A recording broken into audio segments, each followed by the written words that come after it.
Shalom, kembali lagi dalam program kita Hanya Alkitab, dan kita akan kembali belajar satu kebenaran atau materi untuk kita memahami lebih dalam mengenai prinsip-prinsip dalam menafsir Alkitab. Dan hari ini adalah topik khusus yang juga pernah saya bagikan dalam kuliah umum di salah satu sekolah tinggi teologi, yaitu hermeneutika, ya, atau ilmu menafsir. Mungkin bagi anak teologi, hamba Tuhan ini menjadi makanan wajib untuk kita untuk memahami tentang ilmu hermeneutika. Izinkan saya membagi share screen untuk pembelajaran kita dalam kuliah umum ini, Bapak Ibu Saudara. Iya. Kiranya kelihatan, sudah kelihatan, dengan judul Hermeneutika, menemukan satu makna atau banyak makna, atau yang sering disebut para hamba Tuhan dengan istilah teologis exegesis versus eisegesis. Ya. Nanti kita akan lihat bagaimana penjelasan di dalamnya. Cuman yang hari ini saya ingin katakan ini adalah sudut pandang berbeda dari kita memahami cara menafsir firman Tuhan. Oke. Definisi singkat yang saya tahu ini menjadi makanan wajib mulai dari S1 Teologi, S2, yaitu definisi dari hermeneutika itu yang diambil dari bahasa Yunani, ya, hermeneutikos, ya, yang arti hermeneu, menafsir. Bahkan kalau kita tarik sejarahnya lebih ke belakang, itu adalah tentang keyakinan mereka terhadap dewa Hermes, ya, dewa Hermes, yaitu nama dewa Yunani yang membawa berita dari dewa-dewa kepada manusia. Dan ini ada secara implisit di dalam Alkitab di Kisah Para Rasul 14. Ya. Jadi hermeneutikos itu diambil dari dewa Hermes dengan kata benda hermeneia, yaitu tafsiran. Itu dalam bahasa Yunani, yang kita tahu itu bahasa asli dalam Perjanjian Baru. Jika dalam bahasa Ibraninya, Perjanjian Lama, disebut dengan patar. Ya. Patar yang artinya menafsir juga, dan kata bendanya itu pitron, yaitu tafsiran. Kata ini paling umum digunakan dalam konotasi menafsirkan mimpi, karena mimpi berwujud simbol yang artinya tidak jelas. Jadi kita sering sekali juga di dalam kehidupan sehari-hari kita ingin menafsirkan satu makna atau satu pemahaman atau satu bahasa. Kenapa? Karena maknanya belum jelas. Jadi Bapak Ibu Saudara, bagi jemaat awam juga yang mendengar, bahwa menafsir Alkitab itu tidak segampang dengan membacanya saja, ya. Tidak segampang dengan memberi makna yang secara singkat seperti definisi Kamus Besar Bahasa Indonesia mungkin. Tidak, tapi ada hal-hal atau aspek-aspek yang mendukung di dalam menafsir tersebut. Nanti kita akan lihat lebih dalam. Tapi saya ingin mengatakan terlebih dahulu, ada satu buku yang ditulis oleh R.C. Sproul, ya, Everyone a Theologian, yang artinya semua orang itu teolog, semua orang itu bisa menafsir. Nah, ini harus kita yakini dulu bahwa menafsir itu bukan hanya milik pendeta, bukan hanya milik gereja, yang walaupun dalam sejarah gereja kita tahu, misalnya pada zaman dahulu Gereja Katolik Roma, hanya mereka boleh menafsirkan dan hanya boleh membaca Alkitab atau mendengar khotbah itu yang bahasa Latin. Jemaat tidak diperbolehkan. Sebelum akhirnya kita tahu setelah terjadi reformasi, Martin Luther itu menafsirkan ke dalam bahasa Jerman, sehingga orang Jerman yang selama ini dipaksa dengan liturgi bahasa Latin oleh Gereja Katolik Roma, mereka tidak mengerti bahasa Latin dan akhirnya mengerti arti makna kitab suci setelah ditafsirkan Martin Luther dalam bahasa Jerman. Ya. Jadi setelah sejarah itu, semua orang itu berhak menafsir dan memberikan pemaknaan terhadap ayat-ayat firman Tuhan. Walaupun belum tentu maknanya adalah makna yang dianggap benar oleh satu institusi atau gereja. Nah, sering sekali terjadi salah penafsiran, sering sekali terjadi banyak penafsiran. Nah, ini yang menarik di dalam ilmu hermeneutika. Nah, saya ingin membuat di sini satu pertanyaan penting untuk kita yang menonton. Mungkin ada hamba Tuhan atau jemaat, karena hamba Tuhan juga sulit untuk menjawab ini. Menafsir ayat firman Tuhan untuk menemukan makna tunggal atau multiplikasi makna. Nah, ini dia. ketika kita menafsir satu ayat di dalam satu perikop kitab suci, apakah untuk menemukan satu makna tunggal atau multiplikasi makna? Karena kalau kita menjawab satu makna tunggal, yang kita anggap sebagai satu kebenaran dari kitab suci, ya, atau yang disebut dengan bahasa Alkitab menafsirkan dirinya sendiri, atau Alkitab menafsirkan Alkitab, maka kita akan menghadapi suatu masalah yang sangat pelik. Ya. Satu masalah yang membuat kita bisa menjadi orang yang merasa paling benar, Bapak-Ibu Saudara, kalau hanya menemukan makna tunggal. Kenapa? Saya langsung ambil contoh, ya, makna tunggal atau multiplikasi makna.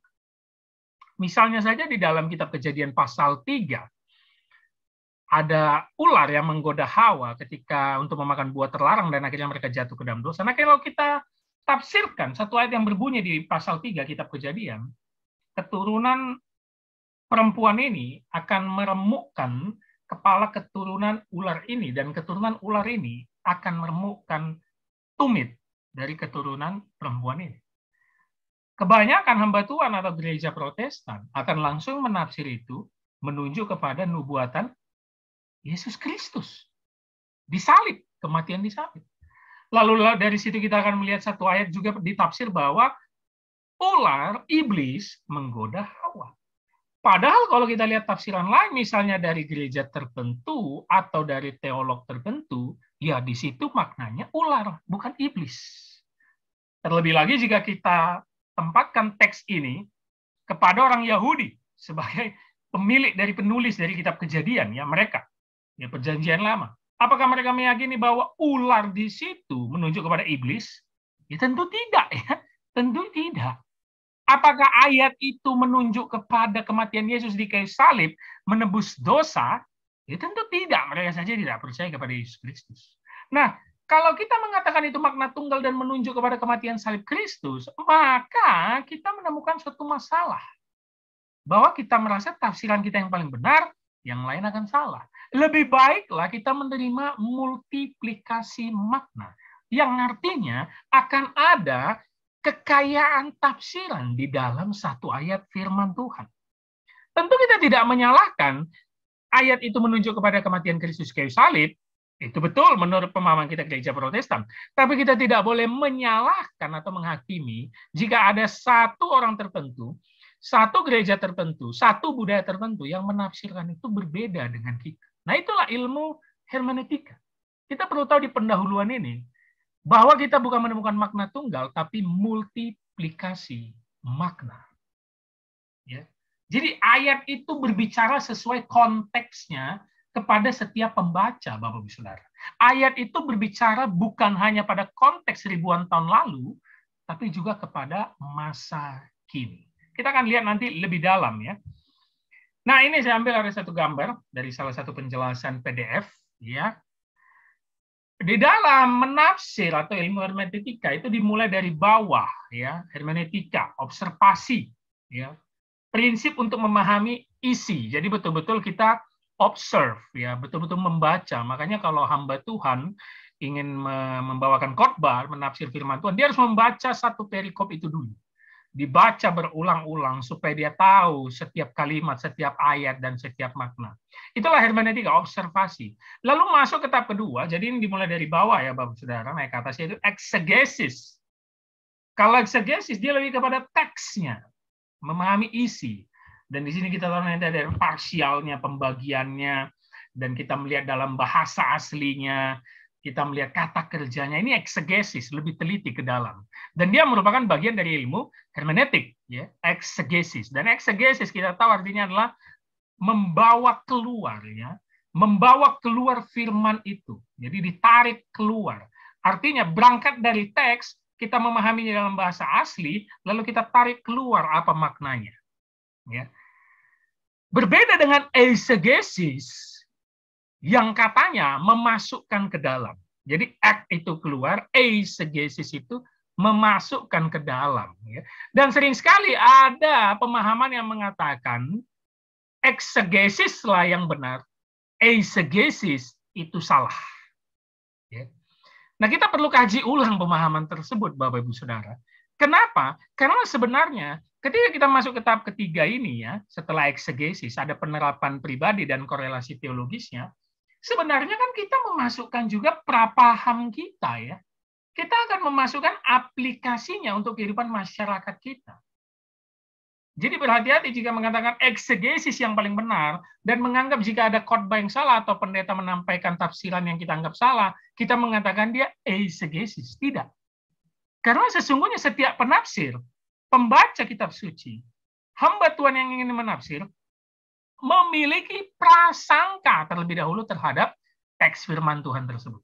Ada prasangkanya. Atau prapahamnya yang lalu nanti akan menjadi paham ya. Jadi sebenarnya eisegesis juga tidak bisa dikatakan salah. Karena sebenarnya di dalam menafsir teks tersebut kita memasukkan prapaham kita yang akhirnya kita akan mengambil menjadi suatu paham. Tinggal bagaimana nanti metode yang kita gunakan dalam menafsir. Maka tadi saya katakan tidak bisa kita menemukan makna tunggal. Karena jika kita meyakini makna tunggal itu yang paling benar sesuai kita, maka kita akan menghakimi dan menyalahkan cara orang menafsir. Padahal itu hanya berbeda metode. Nah ini dia yang kita penting dalam ilmu hermeneutik yang kita sampaikan. Karena sampai saat ini saya melihat banyak sekali aliran gereja atau hamba Tuhan yang mengatakan ya bahwa menafsir itu menemukan makna tunggal. Nah kita akan lihat nanti metode apa yang digunakan soal menemukan makna tunggal tersebut. Ya. Lalu dari penerapan pribadi, ini dalam khotbah ya, homiletik, masuk ke homiletik, khotbah, ilmu khotbah, dan pedagogisnya, menyampaikan isinya untuk kepada jemaat dilakukan kehidupan sehari-hari. Lalu masuk eksposisinya, menyampaikan kepada jemaat apa maksud cerita dari perikop tersebut, sehingga jemaat diteguhkan. Nah ini bagian dari ilmu hermeneutik, ada eksegesis menuju kepada eksposisi. Ini semua satu bagian, Bapak Saudara. Dan ini adalah dapurnya. Ya, dapur sebelum dibawa kepada jemaat di dalam khotbah. Ya, seorang hamba Tuhan harus tahu ini dapur. Karena banyak sekali kita menyampaikan dapur kepada jemaat di dalam ibadah. Jemaat itu bisa bingung. Ya, kan? Kita sampaikan kata kerja bahasa Yunaninya, bahasa Ibraninya, kita sampaikan berbagai macam latar belakangnya. Itu tidak salah. Itu memang dalam eksposisi harus diterapkan. Tapi ketika itu kebanyakan daripada peneguhan dan aplikasinya, maka jemaat itu tidak mendapatkan firman yang disampaikan tersebut. Jadi dalam ilmu hermeneutik juga harus berkaitan dengan ilmu homiletik. Ini tidak bisa lepas, yaitu ilmu khotbah. Oke. Mengapa menafsir? Nah, mungkin Bapak Ibu Saudara, anak teologi yang Tuhan mesti sudah tahu, ada beberapa kesenjangan antara kita dan Alkitab yang kita baca untuk kita tafsir tersebut. Ya. Pertama, kesenjangan sejarah yang begitu panjang jaraknya. Ya, ribuan tahun. Kita dengan perjanjian lama itu jauh sekali, 3.000, 4.000 tahun. Dengan zaman Yesus 2.000 tahun. Jadi kesenjangan yang sangat panjang. Ketika kita membaca teks Alkitab, langsung memasukkannya ke dalam masa kini atau zaman kita melupakan kesenjangan sejarah tersebut. Tidak boleh. Ya. Lalu kedua ada kesenjangan budaya. Ya, budaya yang sangat berbeda. Ada budaya patriark, budaya Yahudi. Pada zaman dulu ada budaya Helenis, budaya Romawi, sedangkan konteks kita adalah budaya Indonesia.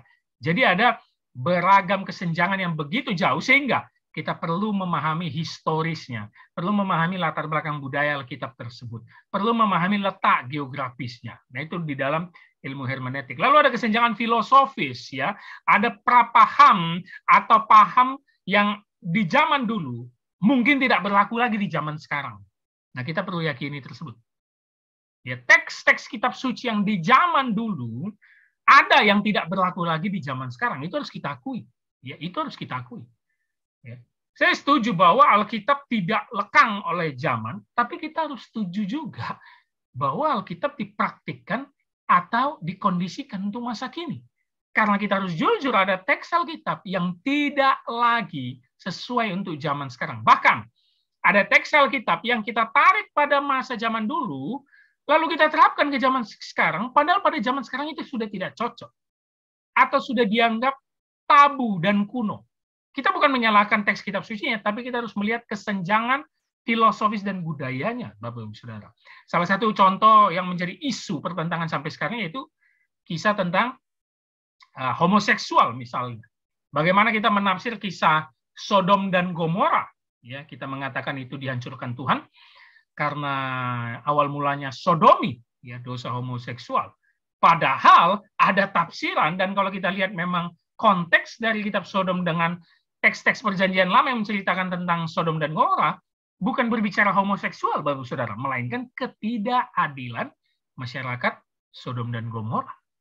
Lalu itu ditarik ke zaman sekarang, lalu diberlakukan kepada orang-orang rekan kita LGBT yang mengatakan bahwa itu dosa sejak zaman dahulu, sudah dihukum di Sodom dan Gomora, kalian akan dikutuk Tuhan nanti jika tidak bertobat. Ini kan salah satu konteks yang seharusnya begitu jauh kesenjangan kisah Sodom dan Gomora, dan cara penafsirannya selalu makna tunggal. Nah, ini yang perlu kita teliti, dan ini adalah sharing untuk kita, untuk membuka cakrawala berpikir kita mengenai hermeneutika, Bapak Saudara, supaya kita tidak fanatik terhadap satu paham atau satu cara. Nah, ini dia slide saya yang bagikan hari ini dalam YouTube ini untuk membagi dan membuka cara berpikir kita tentang hermeneutika. Lalu ada kesenjangan linguistik bahasa, sudah jelas. Perjanjian lama ada bahasa Ibrani, bahasa Aramnya juga ada. Perjanjian baru ada bahasa Yunani, itu bahasa yang tua-tua semua.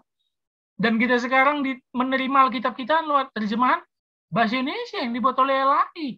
Begitu banyak kata-kata yang berbeda jika kita melihat dari salinan Yunani yang tertua, ya, karena sebenarnya kitab suci asli yang ditulis Paulus, Petrus itu tidak ada. Kalau asli dari tangan mereka sudah tidak ada. Salinan tertua kita, kodeks-kodeks tertentu, itu memiliki kesenjangan bahasa linguistik yang sangat jauh. Makanya perlu ilmu hermeneutika dalam menafsirnya, Bapak Ibu Saudara. Lalu langkah simple atau metode dalam menafsir yang sangat simple, kita perlu melihat latar belakang Alkitab tersebut, ya, baik dalam perjanjian lama perjanjian baru, ada budayanya, perlu melihat konteks perikopnya, lalu lihat budaya penafsir, yaitu bagaimana kita melihat tulisan yang misalnya ditulis Paulus dan apa yang mau dikatakannya. Ya, misalnya Paulus itu kan juga menafsir dari tulisan perjanjian lama, ditulisnya ke dalam perjanjian baru. Semua rasul juga menafsir dari perjanjian lama. Begitu juga kita lah, setelah kita mengambil latar belakang sejarah, budaya, konteks perikop, maka kita sebagai penafsir juga harus melihat budaya kita, Bapak Saudara, supaya bisa kita aplikasikan ke dalam masyarakat dan konteks masa kini. Lalu ada budaya reseptor, yaitu pembacanya. Kita harus melihat juga bagaimana pembacanya, tidak bisa sembarangan kita menafsirnya terhadap audiens yang ada, ya, pembaca di masa kini. Jadi secara singkatnya itu penulis, yaitu orang zaman dulu, ya, dia yang menulis teks kitab suci, yang kalau kita yakini secara iman itu diilhami oleh Roh Kudus, ya, 1 Timotius 3:16, ya, diilhami oleh Roh Kudus. Lalu itu ke pembaca, ya, makanya teks yang ada di Alkitab kita mulai dari Kejadian sampai Wahyu itu pada awalnya bukan untuk kita. Itu dulu yang harus kita paham. Jangan GR kita. Seakan-akan Paulus langsung menulis itu untuk kita. Tidak, Bapak Saudara. Perhatikan saja tulisannya atau pembuka dari suratnya kepada jemaat Galatia, kepada jemaat Efesus. Tidak dikatakannya kepada bangsa Indonesia. Ya. Jadi itu pembaca pertama itu harus yang ada di Alkitab. Lalulah kita meyakini bahwa semua tulisan di Alkitab itu dengan Roh Kudus diilhamkan juga untuk seluruh manusia yang membacanya dan kepada kita. Karena ada kesenjangan yang berbeda dari konteks pembaca pertama, ya, jemaat pada zaman dulu yang ada di Alkitab, maka kita perlu tahu latar belakang budayanya, perlu tahu penafsirnya, penulisnya, dan pembacanya. Nah, disitulah perlu ilmu hermeneutik.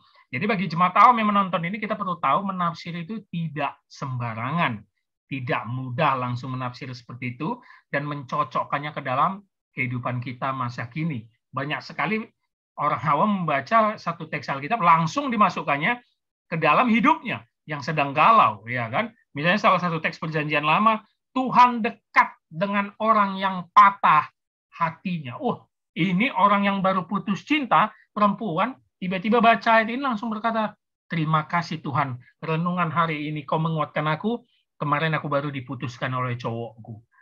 Sebenarnya kan tidak bisa langsung begitu ya. Walaupun dia lagi patah hati, nangis-nangis diputusi cowoknya. Karena sebenarnya Tuhan dekat dengan orang patah hati dalam kitab itu, kitab Mazmur kalau nggak salah, bukan berbicara putus cinta, kan begitu ya. Tapi tidak apa-apa. Itu adalah penafsiran gaya dia yang dikondisikan dengan kehidupan dia. Nah, ini yang perlu tahu kita langkah-langkah simpel menafsir. Sebenarnya yang terlalu simpel, langkah dalamnya tidak seperti ini ya Bapak Ibu Saudara. Saya ingin memberitahu yang simpel saja. Dalam hermeneutika Alkitab ini tujuannya ya.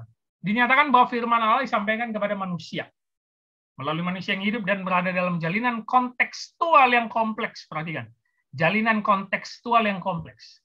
Alam berpikir, historis, politis, sastra, sosiokultural, sosio-religius, sosiopolitis, dan sifat personal individu yang diperkenalkan Allah sebagai penulisnya. Tujuan dari hermeneutik bukan memberikan solusi untuk mencari penjelasan atau memberikan sebuah bacaan bersifat otoritatif atau analisis konseptual dari teks, akan tetapi tujuan sejati dari hermeneutik mencari pemahaman, understanding, pemahaman terhadap apa yang ingin dikatakan firman Tuhan tersebut. Ya, jadi bukan hanya makna tunggal yang bersifat otoritatif gitu loh, bahwa ini yang benar, yang lain salah. Kita balik lagi ke sejarah gereja, bagaimana gereja Roma Katolik menyatakan bahwa hanya gereja yang boleh menafsir firman Tuhan, ya, dan hanya boleh dibaca oleh dalam bahasa Latin, yang lain nggak boleh. Itu berbahaya sekali, Bapak Ibu Saudara. Ya. Oke. Hermeneutik Yahudi sedikit singkat saya berikan penjelasan, jadi kita perlu tahu latar belakang dari mereka yang juga sebagai penerima firman pertama dalam bahasa mereka ya. Dalam hermeneutika Yahudi ada disebut halakah, yaitu penafsiran eksegesis resmi terhadap hukum-hukum dalam kitab Taurat yang legalistik, ya, sampai memperhatikan ke titik komanya, sampai kepada yodnya, ya, huruf terkecil dalam bahasa Ibrani. Lalu ada Haggadah. Ini penafsiran seluruh Alkitab PL, tetapi tidak berhubungan langsung dengan hukum, yang tujuannya untuk kesalehan hidup beragama. Jadi dalam Yahudi ini selain kitab Taurat Musa, mereka yang terpisah-pisah ya, ada 5 Taurat Musa, ada kitab sejarah, ada kitab para nabi, ya, nabi besar, nabi kecil. Ada juga tradisi-tradisi lisan, ya, ada juga kitab-kitab lain. Ini menjadi kitab tradisi turun-temurun, adat. Itu seperti Mishnah, Gemara, Talmud. Nah, ini semua ada, Bapak Saudara. Ini mencatat kehidupan bangsa Yahudi yang dihubungkan dengan hukum Taurat Musa yang mereka pegang sampai sekarang. Lalu ada sekolah Yahudi Alexandria, didirikan oleh sekelompok masyarakat Yahudi yang tercampur dengan budaya Helenis, ya, dengan Yunani. Kerinduan mereka menerjemahkan kitab PL ke dalam bahasa Yunani modern. Nah, ini dia. Yang akhirnya muncullah kitab Septuaginta yang diyakini kitab tertua, ya, Septuaginta 200 sebelum Masehi kalau tidak salah sudah ada. Dan saya pernah belajar dari salah satu dosen saya, Yesus dan para rasul itu menggunakan Septuaginta di dalam kehidupan sehari-hari mereka. Ya, bahasa Ibrani yang diterjemahkan ke dalam Yunani modern. Ada yang mengatakan mereka menggunakan Septuaginta, ya. Lalu kalau kita masuk kepada personnya, penafsirnya, ada Philo, ini terkenal, ini merupakan sejarawan juga, ya, yang penafsir Yahudi di Alexandria. Dia menggunakan penafsiran literal untuk orang-orang belum dewasa karena melihat sebatas huruf-huruf yang kelihatan. Sedangkan alegoris juga digunakan untuk mereka yang dewasa karena melihat arti yang tersembunyi, alegoris, ya. Ada yang mengatakan menafsir itu tidak boleh alegoris, yes, tapi kita lihat dalam satu case tertentu atau kasuistik, ya, kita harus melihat dalam konteks tertentu.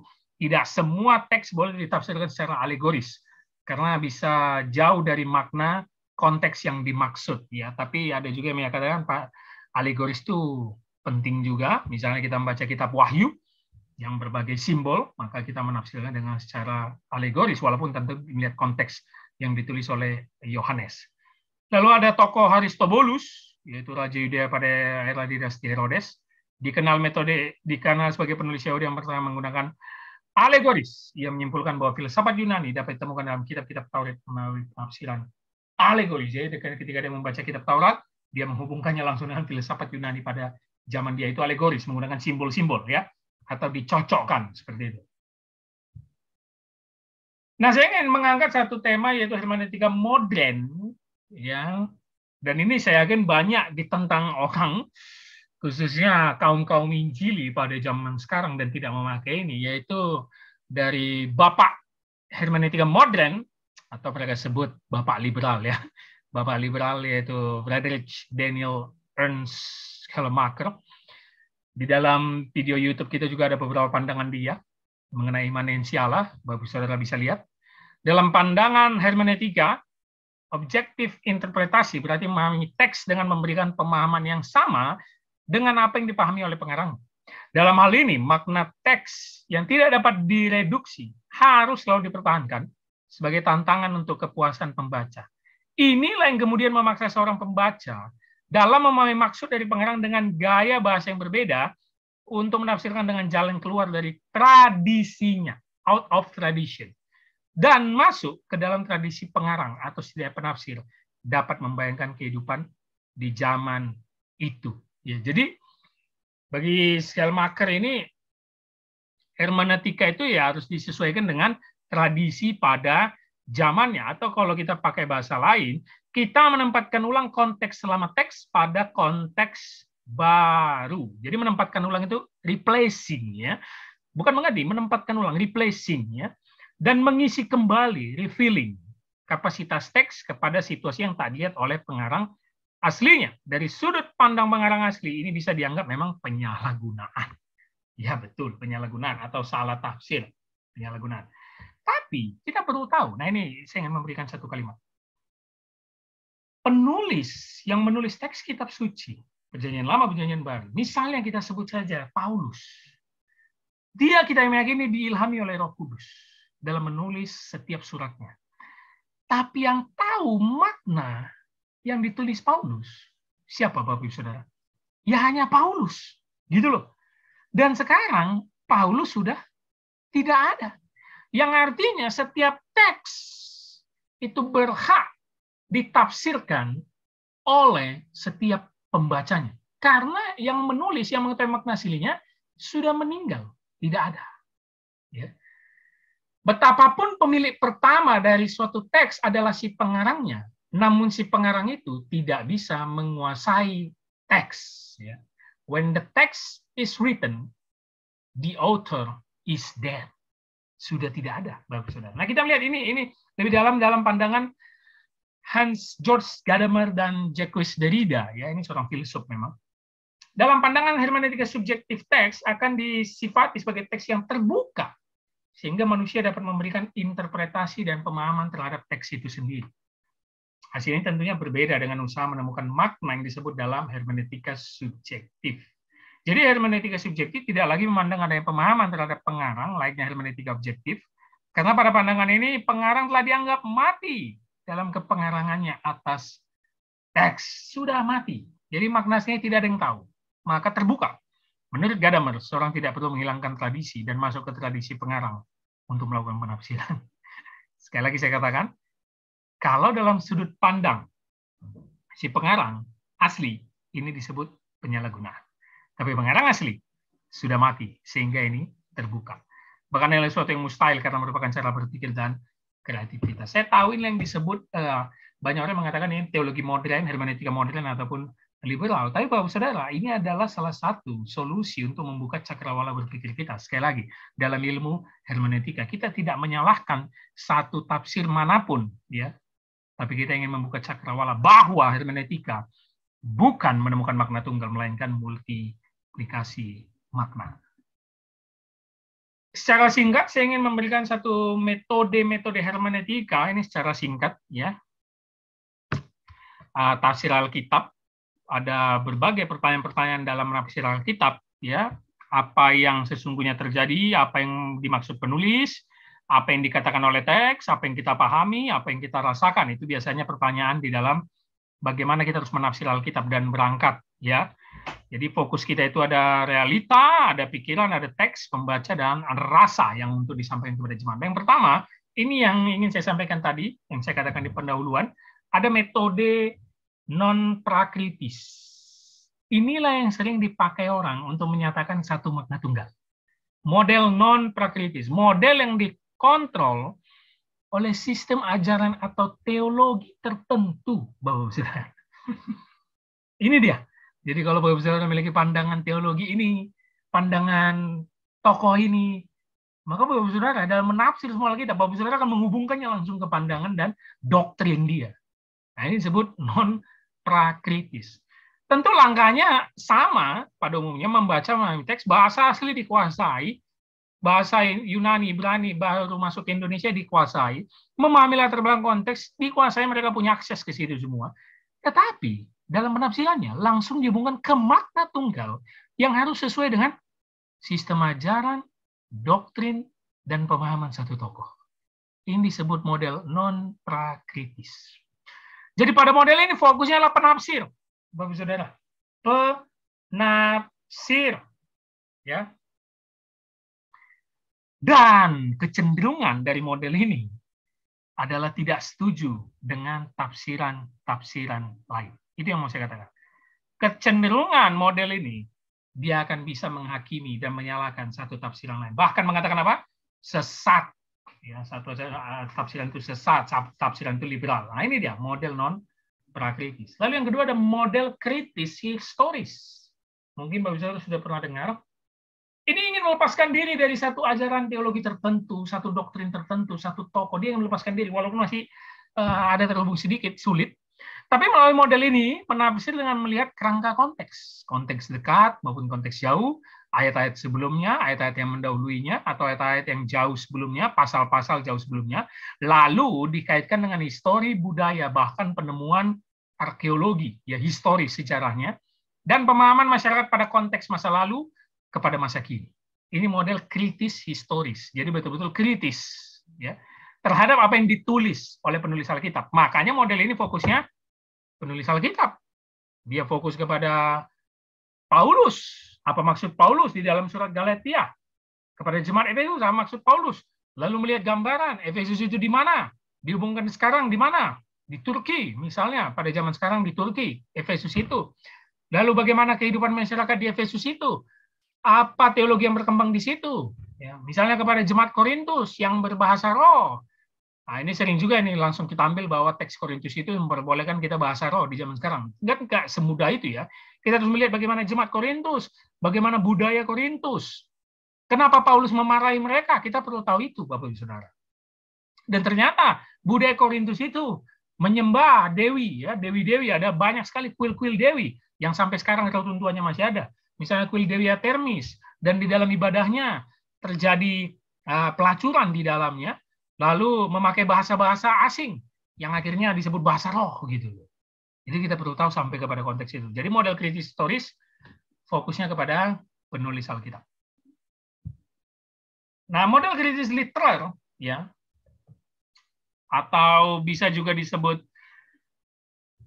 naratif, bisa juga, atau kritis literer. Ini sederhana dan lebih teologis dianggap. Banyak sekarang hamba Tuhan yang memakai ini. Lebih simple. Model ini yang menggali teks secara hurufiah. Ya. Bukan berarti meninggalkan konteks ataupun latar belakang sejarah, enggak. Tapi dari ayat-ayat yang secara hurufiah itu ditafsir dia, secara literer. Ya. Ini dianggap lebih sesuai dengan iman kekristenan pada masa kini daripada model historis kritis, dan lebih sesuai dengan zaman daripada model tafsir pra-non-kritis yang tadi itu ya. Dan modelnya berfokus kepada teks Alkitab. Nah, itu dia. Kita melihat kepada teks tersebut. Kata-kata pentingnya menjadi kunci untuk kita sampaikan kepada jemaat untuk aplikatif di zaman sekarang. Tentu dalam menafsir model kritis literer ini tidak langsung hanya ayat itu langsung kita cocokkan atau cocokologi untuk zaman sekarang. Tidak. Tapi tetap memahami latar belakangnya, tetap memahami ilmu hermeneutik dalam eksposisinya, tapi ada kata kunci yang diambil. Nah, itu dia. Di dalam ilmu hermeneutik dan juga homiletik, dalam menyampaikan kepada jemaat, ada kata kunci. Jadi misalnya di Alkitab itu kata yang berulang-ulang, itu pasti menjadi kata kunci untuk disampaikan kepada jemaat. Ya, kata kunci itu diulang-ulang. Atau satu kata yang bermakna bahasa asli yang berbeda dengan bahasa Indonesia, itu bisa kita menjadikan bahasa khotbah kita, sampaikan kepada jemaat. Atau juga bagaimana bunyi kalimat tersebut, memakai tanda seru kah, tanda tanya kah, itu bisa menjadi kunci. Atau kalimat inti yang digarisbawahi kepada jemaat disampaikan. Nah, ini dia lebih simpel dan lebih teologis, ya, kritis literer. Perhatikan, kalau non-prakritis fokusnya penafsir, kalau kritis historis fokusnya penulis Alkitab, yang menulis semua kitab suci. Kritis literal itu kepada teksnya. Lalu ada yang terakhir saya catat, reader respond. maka fokusnya si pembaca, yaitu kita semua, Bapak Ibu Saudara sekalian, jemaat Tuhan. Nah, jadi ada fokus kepada penafsir, fokus kepada penulis Alkitab, fokus kepada teks, dan kita tidak boleh melupakan model ini, reader respon, yaitu fokusnya kepada pembaca. Jadi bukan hanya teks Alkitab yang penting, pembaca sama penting. Nah, ini tadi meminjam kalimat teologi hermeneutika modern tadi Heidegger ya sama Schleiermacher secara ekstrim katakan bahwa teks tidak lagi penting karena penulisnya sudah mati. Itu terlalu ekstrim. Tapi saya tidak setuju karena Prof. Gerrit Singgi mengatakan walaupun hal yang sangat tidak tepat dikarenakan jika teks tidak penting berarti tidak penting membaca teks. Ya untuk apa kita membaca kalau teks itu kita anggap usang ya. Tidak penting ya, tidak benar ya, ngampai membaca kalau begitu. Tapi seorang filsuf Ricord berkata, teks penting dan penulis pun hadir lihat pembaca-pembaca yang baru. Nah ini yang saya katakan. Bahwa setiap pembaca memiliki prapaham di dalam membaca kitab suci sehingga menjadi pahamnya.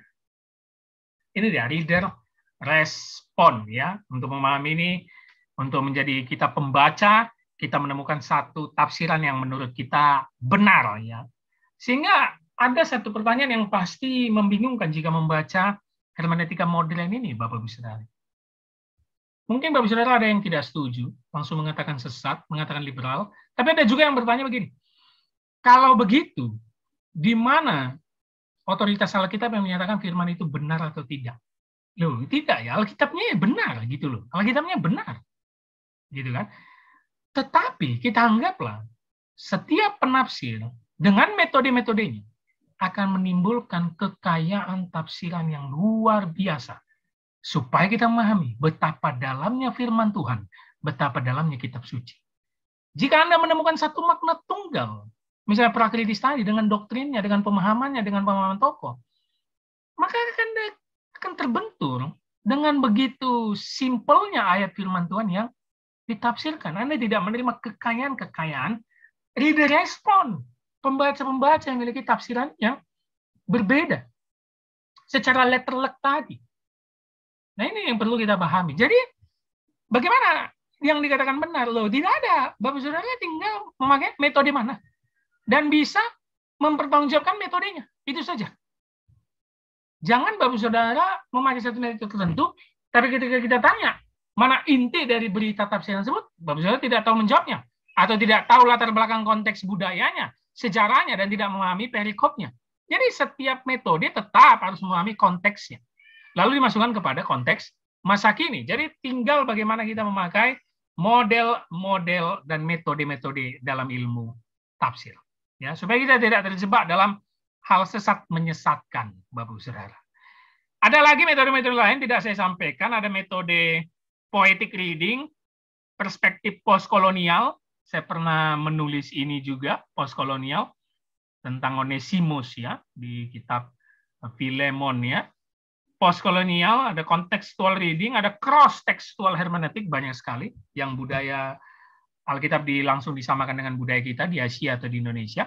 Tapi ini yang 4 model ini saya anggap lebih penting kita pahami secara simpel. Ya ini referensi-referensi untuk menulis ini saya ambil. Saya berterima kasih kepada orang-orang yang ada menulis, baik di Google ataupun jurnal dan buku-buku ini. Tentu tadi ada dari Gadamer dan Pak Budi Hardiman yang luar biasa. Ya. Lalu ada Julian Mortman, dan saya juga mengambil banyak tulisan dan membaca Emmanuel Gerrit Singgi, profesor yang sangat luar biasa dari UKDW. Lalu Pak Robert Setio dari UKDW juga, dan ada tulisan Frederick Schleiermacher dan Richard E. Palmer. Kiranya Bapak-Ibu Saudara, pemahaman dari kuliah umum ini bisa kita pahami supaya kita sebagai jemaat, khususnya hamba Tuhan, apalagi anak teologi, bisa memahami ilmu hermeneutika modern ya, ilmu hermeneutika modern ini.